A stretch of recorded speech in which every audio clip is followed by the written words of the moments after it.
पूछा कि भैया ये इतने सुंदर जो तू पकवान बना रही है ये क्यों बना रही हो? लला हाँ आज गोवर्धन की पूजा है। गोवर्धन की पूजा है इंद्र देव की है। इंद्र देवता की भैया लगता है कि तू काफी देर की चूल्ही में लगी है तो दिमाग की बत्ती जलना बंद हो गया तेरा। लेकिन भैया ये बता इतने सुंदर पकवान बना करके तू इंद्र देव की पूजा करेगी ऐसा क्यों? ऐसा यूं लला जब इंद्र देव की पूजा होगी तो पानी बरसा है और हरी घास होगी गैया चरेगी तब फिर दूध देगी तो तू मक्खन खाएगा। अच्छा है भैया। भगवान कन्हैया ने मैया से कहा है मैया सुंदर पकवान क्यों बना रही है? तो मैया ने कहा है कि इंद्र देव की पूजा करेगी। तो भगवान बाहर निकले ग्वालों से एक बात कहने लगे भैया कि मोहन ने सोचा ग्वालों कुछ और मैया को कुछ अब ज्ञान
करनी है बल्कि गोवर्धन की पूजा करनी है।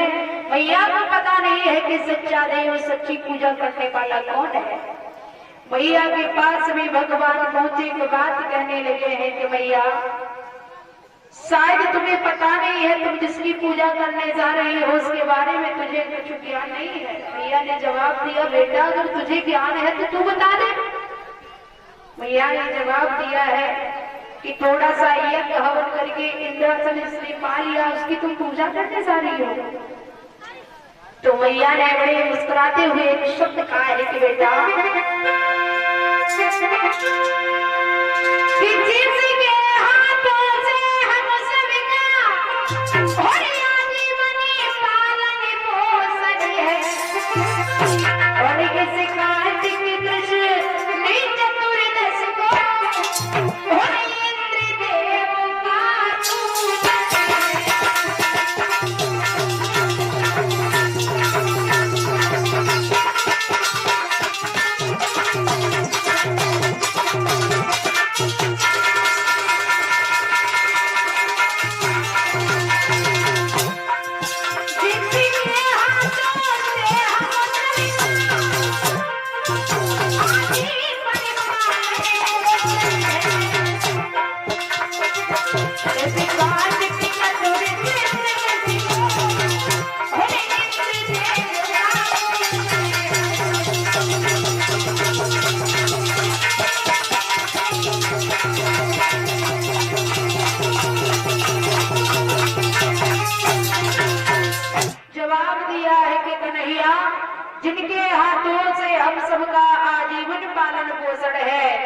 कार्तिक कृष्ण चतुर्दश को इंद्रदेव का पूजन है। हम लोग इंद्रदेव की पूजा करने जा रहे हैं। भगवान कन्हैया ने कहा मैया ये बता, इंद्रदेव ने कभी तेरे हाथों का प्रकट होकर के भोजन किया? नहीं किया। फिर ये तुम्हारा कैसा इंद्रदेव है जिसकी तुम पूजा करती जा रही हो, वो तुम्हारे हाथों का भोजन करने नहीं आते? मतलब तुम कहना चाहते हो? हम ये कहना चाह रहे हैं कि भैया ये सारी दुनिया बेढंगी है। इसमें सुन, ये है बेढंगी दुनिया, भूला भुलैया में भुला।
गुलानी बात पिता की निंदा करके क्रिया कंठ लगावे और परघट जाएंगे मन अज्ञानी चंदन फूल चढ़ावे है वे ढंगी दुनिया भूल भुलैया में गुलानी। जब तक माता पिता जिंदा है तब तक सेवा नहीं हो, जब खत्म हो जाते हैं तो मरघट में जाकर के डेली जाकर के पूजा करते हैं और कुआर के महीना में श्राद्ध करवाते हैं, पूरी करते हैं, पूरी करने के बाद खुद खा लेते हैं, कहते मैंने श्राद्ध कर दी और तब हाथ उठाएंगे वो भैया लोग जो सवेरे उठ के अपने माता पिता का पैर छूते हैं। हाथ उठा दो जो भी हो उठाए दे।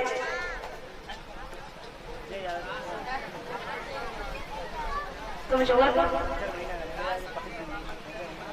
अच्छा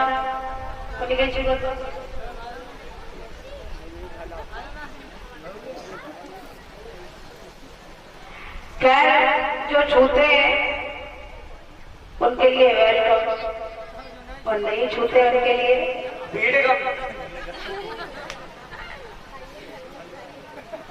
अब वो भैया लोग हाथ उठाएंगे जो रोज सवेरे उठ के पत्नी के पैरन पे गिर जात गात महारानी हम पे गौर करो कौर पे गौर करो। बहुत अच्छी बात।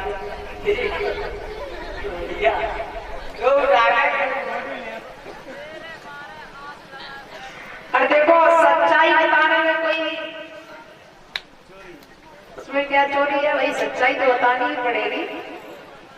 हाँ अब छुअत सवरे भैया कात रही है महारानी मारो तो घर में ही मारते हो, बाहर मत मारियो, बाहर मारोगी तो गाँव के लोग जानेंगे। अब वो माता बहने हाथ उठाएंगे जो रोज सवेरे उठ के सास ससुर के पैर छुट्टी हाथ उठा दो, जो भी और नहीं तो छुअती ही हो ले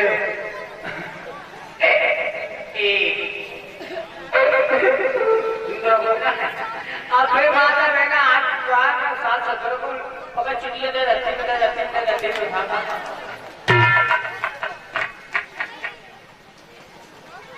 बताया कि माता पिता की निंदा करके त्रिया गंड लगावे, वर घट जाए के बन अज्ञानी चंदन फूल चढ़ावे है, वे ढंगी दुनिया भूल भुलैया में बुलाए। माता पिता जब तक जिंदा रहे तब तक पानी नहीं दिया, मर जाने के बाद रोए और कहे तो मुझे छोड़ी दे। ध्यान रखना भैया, घर में माता पिता अगर दुखी हैं और तुम तीर्थ यात्रा करने जा रहे हो तो ये तीर्थ यात्रा करना तुम्हारा बेकार है, क्योंकि घर में जब तक माता पिता है तब तक भगवान शक्ति तो तुम्हारे घर में विराजमान है। एक माँ तो ऐसा पवित्र रिश्ता होता है कि कभी छूटने वाला नहीं होता। माँ की दुआएं कभी खाली नहीं जाती, और ये बात तो भगवान से भी टाली नहीं जाती। एक माँ बाप 4 बच्चों को पाल लेते हैं, लेकिन 4-5 बच्चे दुल्हन आने के बाद में एक माँ और बाप पाले नहीं जाते। प्यारे भैया, कहना तो सिर्फ इतना है कि घर में माता पिता है, अगर दुखी है तो तीर्थ जाना तुम्हारा बेकार है। क्यों? ऋषि ने कहा